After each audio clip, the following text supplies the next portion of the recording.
Olá, eu sou Gabriel Mendes e você está no canal Outra História.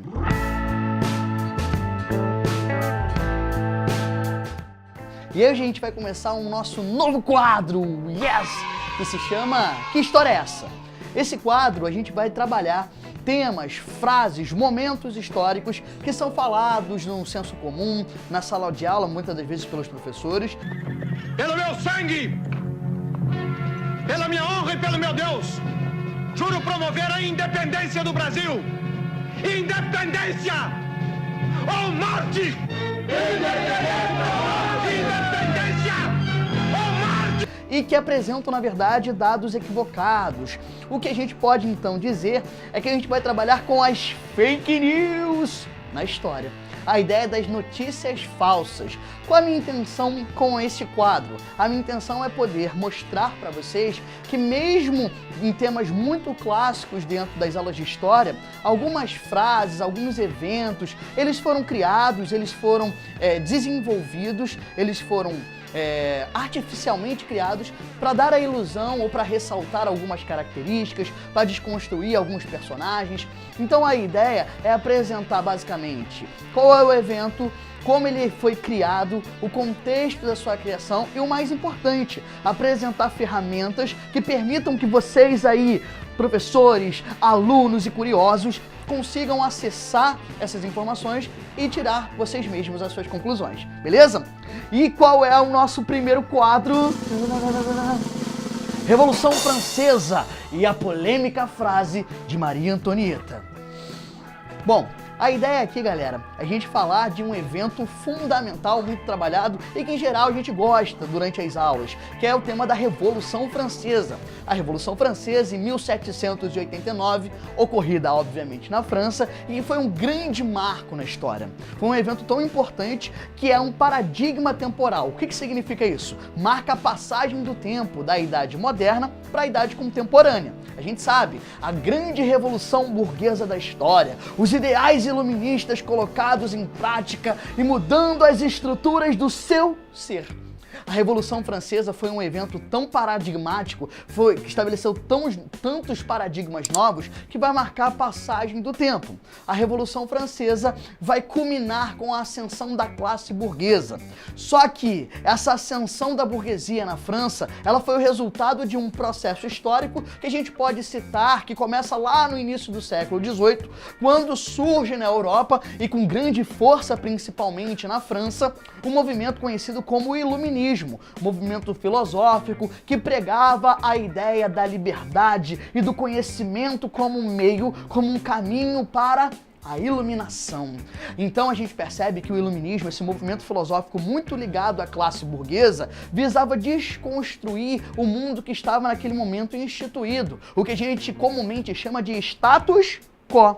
Ou seja, e a gente denomina esse período, quer dizer, os iluministas burgueses vão denominar esse período de mudança, né, de estrutura de pensamento de antigo regime.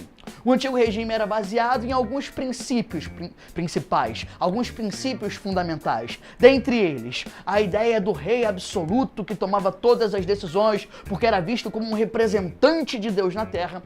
A ideia de uma sociedade extremamente hierarquizada, baseada em privilégios de nascimento, chamado de sociedade estamental.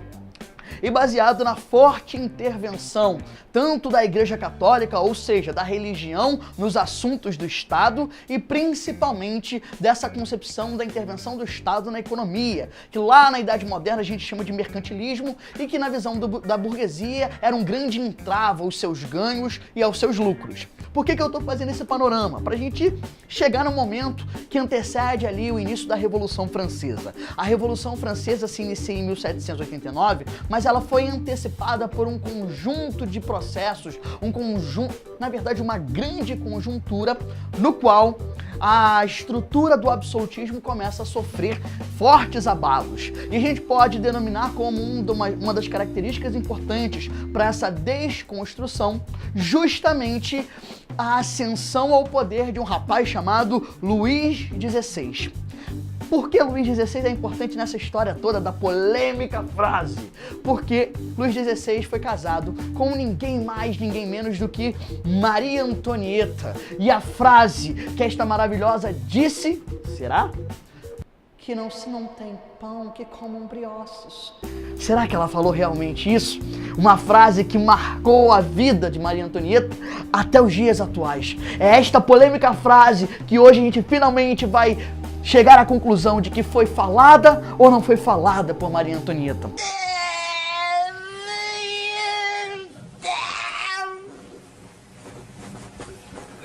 Mais ou menos. Maria Antonieta nasceu em 1755 na Áustria e foi prometida a Luís XVI, ao Delfim Luís, com 15 anos de idade. Na verdade, ela se casou com 14 e Luís tinha 15. E o casamento só se consumou 7 anos depois.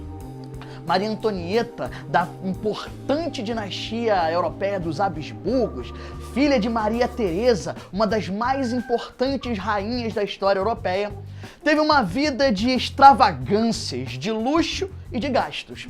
O problema é que esse luxo, esse gasto, vai ser intimamente ligado ao foro de Maria Antonieta. E a grande responsabilidade das mazelas e da crise econômica pelo qual passava a França recairá sobre a princesa da gastação e da ostentação no estilo MC Guimê. Resultado, o que a gente percebe é que a própria conjuntura econômica francesa já não era das boas. Lembre-se que Luís XVI vai apoiar lá a galera das 13 colônias aqui na América no seu processo de independência.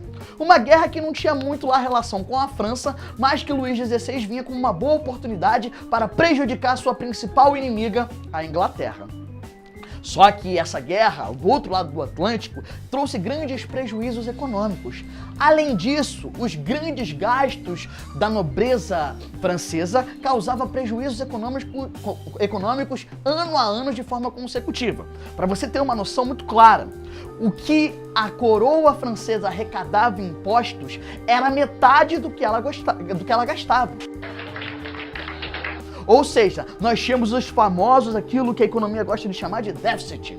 Resultado, a situação francesa não era das melhores. Para piorar a situação, na década de 1780, a França vai ser assolada por uma grande... A França e a Europa, de forma geral, vão ser afetadas por uma grande estiagem, que vai, obviamente, prejudicar a produção agrícola.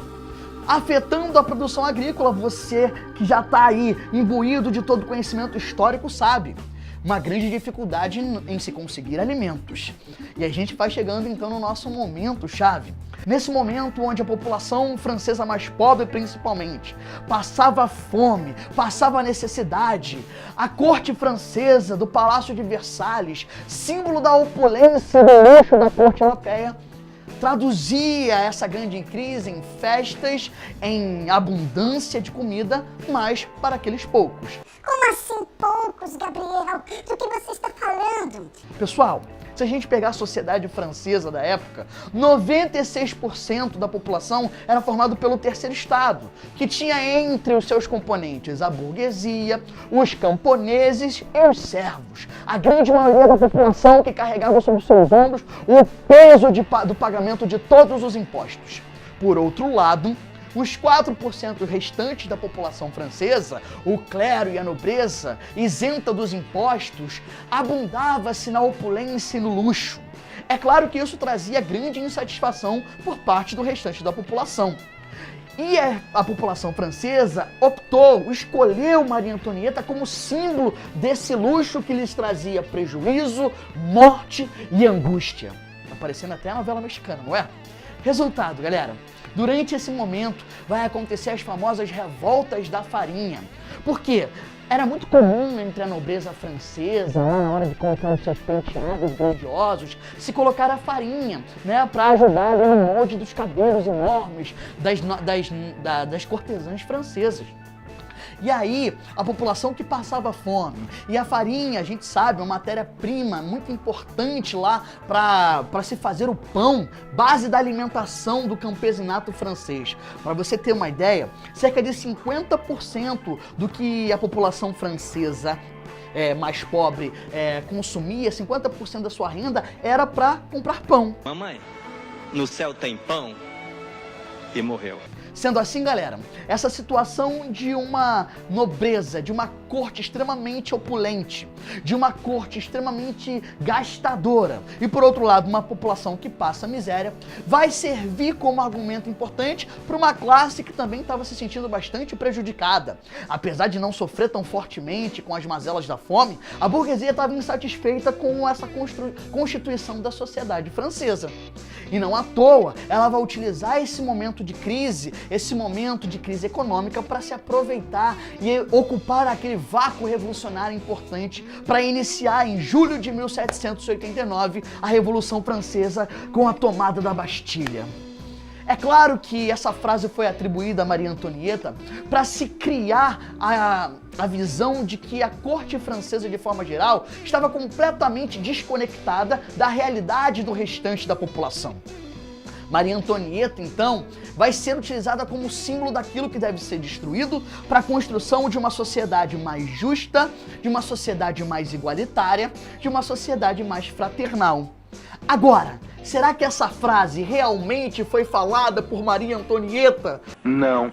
Amigos, se a gente for pegar, nós temos algumas biografias importantes que analisam a história da Maria Antonieta e a sua relação com a Revolução Francesa.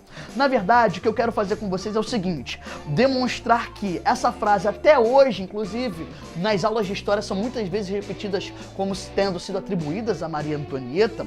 É importante que a gente tenha cuidado, porque até obras, best-sellers, ainda continuam a reverberar essa frase que não foi falada por Maria Antonieta. Vamos entender. Um dos livros mais recentes, chamado 50 Frases da História do Mundo, para se entender a história do mundo, de Hegel Hesse, tá aqui na descrição do vídeo, ele traz 50 aforismos. O que são aforismos? Aforismos são axiomas, frases, sentenças fortes que traduzem uma ideia. E nesse livro, numa dessas 50 frases, está essa frase atribuída a Maria Antonieta. Há um verbetezinho ali explicando um pouco a biografia de Maria Antonieta e atribuindo a ela essa frase dentro do contexto do livro como sendo um marco importante para a Revolução. Olha que interessante, 50 frases que mudaram o mundo, que mudaram a história e que não foi atribuída e não foi falada por Maria Antonieta. Essa é uma obra recente, ali do ano de 2013. Então cuidado, a gente tem que ter cuidado na hora de se fazer essas análises, na hora de se buscar a informação. Porque você vai ali, vai ler o livro e vai, se tá no livro, então tá certo. Aí a preocupação de você analisar mais de uma fonte para verificar se aquela informação é verdadeira ou não. Olha como é importante a questão da verificação da fonte, ok? Se a gente for em outra obra importante do século XX, muito anterior a esse best-seller que eu acabei de mencionar, nós temos no ano de 1932 um best-seller também na época, escrita por Stefan Zweig, um austríaco. Ele é muito ligado ali aos intelectuais da França, da própria Alemanha, teve relações muito próximas de amizade com um tal de Sigmund Freud, o pai da psicanálise. Inclusive, quando ele termina a sua biografia sobre Maria Antonieta, ele envia um manuscrito para o Freud que diz que ele deveria publicar imediatamente. Essa obra se torna, já no seu lançamento, tem uma grande repercussão, se torna best-seller. Inclusive, o autor austríaco vai vir para o Brasil no contexto da Segunda Guerra Mundial e vai acabar com seus dias aqui ao cometer um suicídio. Apesar de ser formado em história, o Stefan Zweig, ele dá um olhar bastante psicanalítico na hora de descrever Maria Antonieta. Na verdade, o livro chama Maria Antonieta, o retrato de uma mulher comum. A ideia do Zweig é justamente desacralizar a imagem de Maria Antonieta, um pouco desconstruir a ideia de uma consorte, de uma rainha muito pouco ligada com a realidade dos franceses, uma rainha que na verdade estava assim, ansiava por melhorar as condições da sua população, da sua gente, do seu povo. Apesar de ser austríaca, ela se inseriu muito rapidamente à realidade, à vida francesa, principalmente a vida de opulência. Inclusive o próprio Zweig aponta no seu livro que o início ali dessas revoltas camponesas de fome foram fundamentais para que Maria Antonieta adotasse uma nova postura, um novo posicionamento. Enquanto Luís XVI era visto como um cara muito recatado, pouco ativo, estava muito mais interessado nas suas caças, Maria Antonieta acabou tomando uma postura muito mais ativa. Inclusive, até indico para vocês, se quiserem ver uma obra mais light, mais tranquila sobre a história de Maria Antonieta, no ano de 2006, a cineasta Sofia Coppola fez uma obra que, apesar de exagerar muito a visão sobre Maria Antonieta, apresenta um panorama interessante sobre a sua biografia. Então esse livro do Zweig já apresenta uma visão de Maria Antonieta mais desacralizada. Apesar de bastante fundamentada em documentos, o nosso amigo Zweig tem uma perspectiva muito mais ensaísta na hora de escrever. Então é documentada, baseada em muitos acervos, mas ele está muito preocupado mais com o ser humano, a Maria Antonieta, e menos com a conexão dela com a história propriamente dita. Aí a gente vem para anos mais próximos de nós, e no ano de 2009, uma historiadora e grande biógrafa chamada Antonia Fraser escreve um livro que é um dos livros mais importantes sobre a história de Maria Antonieta, chamado Maria Antonieta. Esse livro ele é muito importante porque ele traz uma série de documentos, cartas de Maria Antonieta com a sua mãe, na verdade muito mais da sua mãe Maria Teresa do que Maria Antonieta, que tinha pouco costume de responder.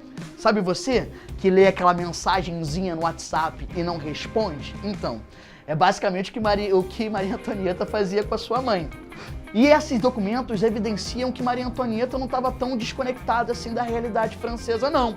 Pelo contrário, ao invés da frase que comam brioches, há uma frase numa das suas cartas para sua mãe, no qual ela indica a preocupação de que era necessário dar comida aos franceses para que esses retomassem a sua felicidade. Ou seja, ela realmente estava preocupada com a situação dos mais pobres. Não que ela quisesse mudar a realidade do campesinato francês, mas que ela realmente estava preocupada.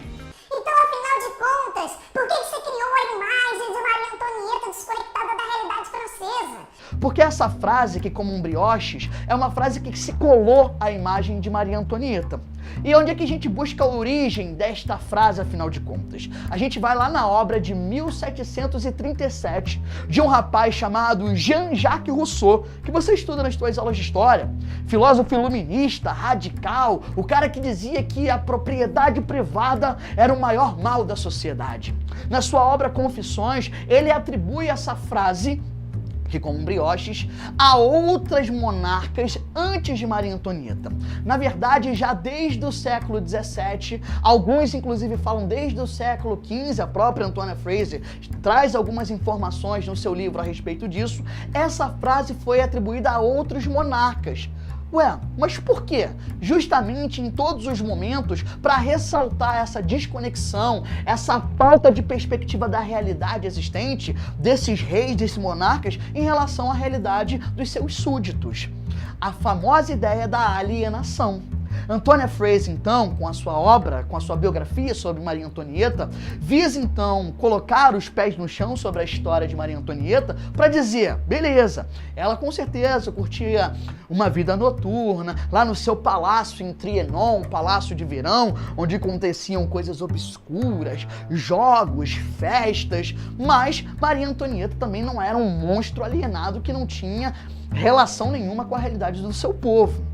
Isso é importante, até para a gente entender o projeto da burguesia de tomar o poder. Em algumas obras também aparecem que essa frase, que não, se não tem pão que comam brioches, está nos jornais de um importante jacobino francês chamado Jean-Paul Marat. Ele tinha um jornal, um periódico na época chamado O Amigo do Povo. E alguns dos periódicos também, na época que as coisas na França estavam efervescendo, ali ele também traz essa frase em relação a Maria Antonieta, justamente para fazer uma propaganda contra a monarquia e contra a nobreza. Jean-Paul Marat, grande amigo de Maximilien Robespierre, o grande líder jacobino da Era do Terror. É claro que há uma intenção, um objetivo. E o grande objetivo desse canal é mostrar que quando a gente divulga ideias, notícias falsas, sempre há um objetivo, sempre há um fim. Ou seja, você constrói uma determinada ideia, ou para demonstrar que aquele pensamento é um pensamento errado, ou justamente para se colocar como alternativa possível. Dito isso, é importante frisar essa ideia. Quando a gente fala da importância de se verificar as fontes, da importância não só de verificar uma única fonte sobre uma determinada informação, mas buscar diversas fontes sobre a mesma informação, é justamente para que na hora que você vai fazer uma afirmação, na hora que você for fazer a defesa de uma ideia, que você esteja realmente embasado. Percebam, eu trouxe 3 obras com diferentes vieses, que reafirma essa frase, que não foi uma frase atribuída pela rainha francesa, pela rainha, né, da França naquele momento, e 2 outras obras que mostram diferentes visões sobre Maria Antonieta. Aí sim, obras muito pautadas nos documentos da época, através das cartas de Maria Antonieta, através de documento de funcionários públicos da época, que mostram uma visão de uma Maria Antonieta, sim, bastante engajada com a sua vida de luxo, de ostentação, mas que não era uma Maria Antonieta completamente desconectada da realidade francesa, ok? A ideia com este programa, com outros programas sobre esses eventos, né, fundamentais, sobre essas frases que marcam a história, é justamente a gente ter sempre uma visão crítica, analisar as fontes, fazer sempre a contestação destas fontes para verificar se a informação que a gente está falando é ou não baseada na realidade. Isso é ciência, e o papel da história é justamente isso. Além de apresentar as diferentes visões sobre um determinado evento, mostrar que essas visões têm que ser amparadas na realidade. Diante disso, eu trouxe algumas dicas para finalizar o nosso vídeo que podem te ajudar a se aprofundar sobre o tema. Um dos sites que eu achei muito interessante, inclusive de um historiador chamado Renato Dumont, é o site rainhastragicas.com. Esse site é interessante, eles também têm uma página no Instagram, no Facebook. É legal porque o Renato Dumont faz um trabalho bastante aprofundado sobre a história de diversas rainhas europeias ao longo da história, baseado em documentos, baseados em biografias, que são biografias bastante consolidadas, com bastante documentação. Ele faz ali um trabalho, ele faz mini artigos, resenhas de livros que podem te ajudar a identificar melhor essas informações. Agora, se você realmente quer pesquisar sobre quaisquer assuntos relacionados aos temas que você trabalha, por exemplo, em sala de aula, eu também vou deixar aqui embaixo o link, que é o link do REMAD, que é o repositório de material didático para o ensino de história. Lá você vai ter, de forma muito rápida, o acesso a bibliotecas e acervos do mundo todo na hora de você fazer pesquisas, por exemplo, para a sua escola, por exemplo, para o seu curso, e mesmo para nós, professores, na hora de buscarmos informações e materiais para trabalhar em sala de aula. Você pode, inclusive, pegar algum desses materiais, algum desses documentos e fazer aquela brincadeira com os alunos sobre o ofício do historiador, a análise de fontes históricas, a contestação de fontes históricas diferentes sobre um determinado evento. Inclusive, vou deixar minha dica de hoje para as aulas de história. Essa dica pode ser tanto de você, aluno, para o seu professor, quanto de você, professor, para o seu aluno. Peguem alguns dos documentos da época da Revolução Francesa, dividam-se em grupos e tentem identificar se essas ideias correspondem aos monarquistas, correspondem à burguesia, se correspondem à ala mais radical, jacobinos, à ala menos radical, girondinos, e que no momento da Revolução isso acontece, e é importante você trabalhar com documentos datados. Isso é interessante porque vai fazer com que os alunos, e mesmo nós professores, quando formos analisar um documento, a gente tenha esse cuidado. Eu trabalho também com cursos, com pré-vestibulares, e é muito comum na hora das questões de concurso, de vestibulares, os alunos terem dificuldade de ver a fonte daquela informação, de uma determinada questão. E eu sempre digo isso durante as aulas. Isso facilita demais na hora de você conseguir, por exemplo, resolver uma questão de vestibular. Analisar a fonte daquela informação, quem escreveu, em que ano escreveu, em qual texto esse documento, esse fragmento de texto está presente. Isso é muito importante porque isso nos ajuda, nos auxilia na hora de identificar eventuais questões, eventuais informações, para você, com certeza, ter uma visão crítica mais aprofundada e desenvolvida. A gente se vê em breve. Beijos.